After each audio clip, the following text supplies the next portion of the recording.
कहते हैं गीता हृदय भगवान का।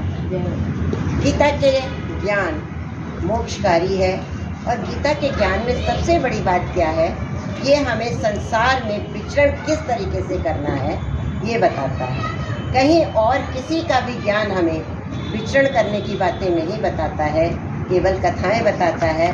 पर गीता का ज्ञान ऐसा ज्ञान है जो संसार में हमें कैसे विचरण करना है इस बात का हमें वो ज्ञान देता है। आज है हमारा तीसरा अध्याय, कर्म योग अध्याय। इसमें भगवान कृष्ण से विष्णु हमारे अर्जुन पूछते हैं, हे भगवान, जब आप कहते हो कि बुद्धि कर्म से श्रेष्ठ है, तब मुझे इन भयंकर कर्मों में युद्ध करने के लिए क्यों कह रहे हैं? तब कृष्ण कहते हैं कि हे अर्जुन, बुद्धि को आत्मा में लगाने से ये नहीं है कि कर्म छोड़ देंगे।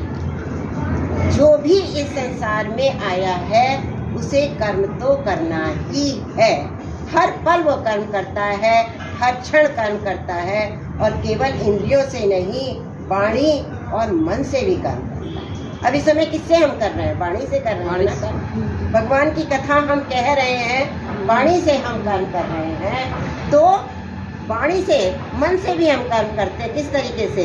बैठे बैठे सोचते हैं फला अच्छा हो जाए, उसका भला हो जाए, उसके घर में ये हो जाए, वो हो जाए। मन से भी हम कर्म करते रहते हैं। तो केवल इंद्रियां ही कर्म नहीं करती, हमारी वाणी और मन भी कर्म करता रहता है। पर कर्म कैसे होना चाहिए? जो हम कर्म बंधन में ना बंधे, इच्छा ना हो उन कर्मों में, अभिलाषा ना हो, तृष्णा ना हो, तो वो कर्म, हमारे कर्म बंधनों से हम मुक्त हो जाते हैं। तो भगवान कहते हैं कर्म कर, पर ऐसे कर्म कर कि तू कर्म बंधन से मुक्त हो जाए। उन्होंने कहा, जिस समय ब्रह्मा ने सृष्टि की रचना की थी तो उन्होंने देवताओं से कहा था कि तुम मनुष्यों को उन्नत करो, दिव्य पदार्थ दो, अच्छी अच्छी चीजें दो और मनुष्य को उन्नत करो।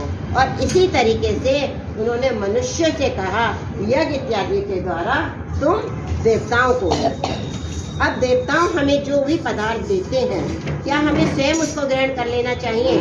नहीं। भगवान कहते हैं सबसे पहले मुझे अर्पित करो, उसके बाद देवी देवताओं को अर्पित करो, उसके बाद अतिथियों को करो, उसके बाद प्राणियों को करो, और फिर जो पदार्थ बचता है वो स्वयं तुम लो। तो तुम कभी भी पाप के भागी नहीं होगे।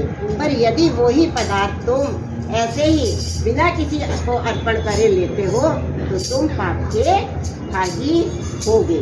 तो भगवान यही कहते हैं, कर्म करो पर पाप के भागी ना बनो, कर्म बंधन में ना बंधो, ऐसे कर्म करो।